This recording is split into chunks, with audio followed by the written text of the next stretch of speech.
नमस्कार बच्चों, मैं doctor Jitendra Kumar Marotiya, associate professor इतिहास विभाग, सम्राट पृथ्वीराज चौहान राजकीय महाविद्यालय मेर। द्वितीय वर्ष कला इतिहास प्रश्न पत्र, मध्यकालीन भारत का इतिहास प्रश्न पत्र। और हम बात कर रहे थे ऑनर्स और पास कोर्स के लिए संयेद वंश। तुगलक वंश हमने पढ़ा और तुगलक वंश का विनाश हुआ, उसके कारण भी हमने पढ़े और 1414 में तुगलक वंश की समाप्ति हो गई। तुगलक वंश के बाद में लोधी वंश 1451 में आता है। और ये जो अंतराल है 35 वर्षों का, 35-37 वर्षों का, इसमें दिल्ली सल्तनत पर सैयद सुल्तान ने राज किया। यद्यपि ऐतिहासिक दृष्टि से ऐसी कोई विशेष उपलब्धि नहीं रही, लेकिन इतिहास के कालक्रम के आधार पर हमको ये अध्ययन करना आवश्यक है, इसलिए मैं अपना ये अध्यापन वीडियो के माध्यम से कर रहा हूँ।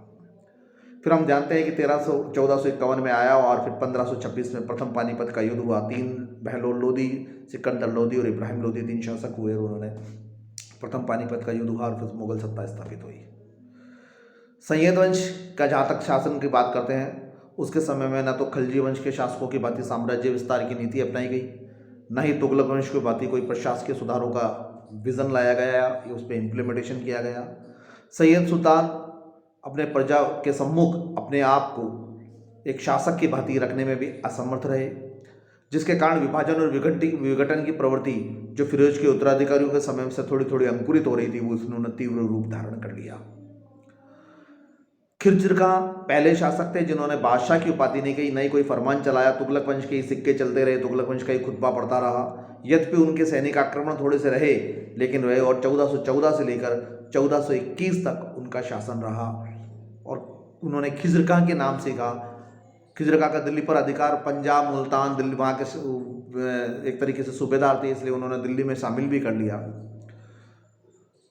1414 में उन्होंने दौलत खां लोधी से दिल्ली के प्रदेश भी छीन लिए और पहले दिल्ली का सैयद सुल्तान बनने का उन्होंने गौरव भी प्राप्त कर लिया, लेकिन रैयत ए आला के नाम से ही शासन किया। इतिहास में अगर कोई भी प्रश्न आता है बच्चों, रैयत ए आला की उपाधि से कौन संतुष्ट रहा, तो वह खिज्र खां थे, जो सैयद वंश के शासक थे। बुद्धिमान थे, उदार थे, न्यायप्रिय थे, व्यक्तिगत चरित्र बहुत अच्छा था, प्रजा से प्रेम भी बहुत करते थे, लेकिन एक शासक के एक सम्राट चलाने के जो गुण होते थे उसमें वे काफ़ी होते थे।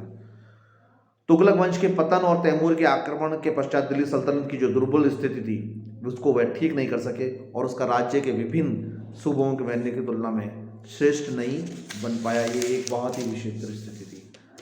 तदुपरांत मोहम्मद शाह मुबारक शाह 1421 से लेकर 1434 तक शासक बने। खिज्र खां ने अपने पुत्र मुबारक को अपना उत्तराधिकारी बना लिया था। उसने शाह की उपाधि ध्यान की, सैयद वंश को एक पहचान दी। उत्तर पश्चिम खोखर से लेकर कंधार, काबुल, बयाना आदि पर सैनिक आक्रमण किए। सैयद सुल्तानों में मुबारक शाह, जिन्होंने 1421 से 1434 शासन के सबसे सफल शासक हुए। 1434 से उसके वजीर ने उसको धोखे से मुबारक शाह को वध कर दिया और वह जो है काल पे होते हुए मौत के घाट उतर गए। जहाँ तक सैयद वंशों की बात है, जो भी शासन किया, जो भी विदेशी शत्रुओं का मुकाबला किया, वह मुबारक शाह नहीं किया था। मुबारक की मुख्य असफलता योग्य, वफादार और एक तरीके से असैनिक अधिकारियों और दरबारों के अमीरों की गुटबंदी को माना जा सकता है, जिसके कारण उनका हत्या का षड्यंत्र भी रचा गया और वह षड्यंत्र सफल भी हो गया। मुबारक ने यमुना नदी के तट पर एक नवीन मुबारकबाद बनवाया और उससे एक अच्छी मस्जिद भी बनाई। तत्कालीन विद्वान साहित्य जो सरहिंद थे वो उन्होंने संरक्षण दिया, जो तारीख मुबारक शाही उन्होंने लिखी भी है। उसके उपरांत मुबारक शाह के पास उनका भाई मोहम्मद बिन फरीद का मोहम्मद शाह के नाम से गद्दी पर बैठा, जिसने 1434 से लेकर 1435 तक शासन किया। काफ़ी विलासी सिद्ध हुए और ये भी माना जाता है कि उन्होंने न केवल मानवीय शक्ति का बल्कि वित्तीय शक्ति का भी दुरुपयोग किया।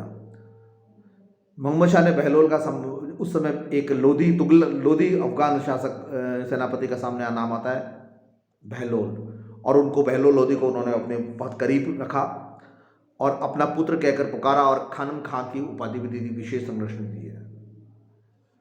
बहलोल लोधी दिल्ली का बहुत मजबूत सिपा सालार माना जाता था।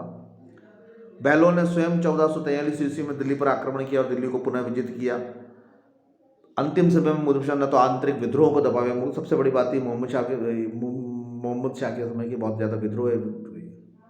तदुपरांत 1445 से लेकर 1450 तक अलाउद्दीन आलम शाह गद्दी पर बैठे और 1450 ईस्वी में संपूर्ण शासन बैलों ने अपने हाथ में ले लिया और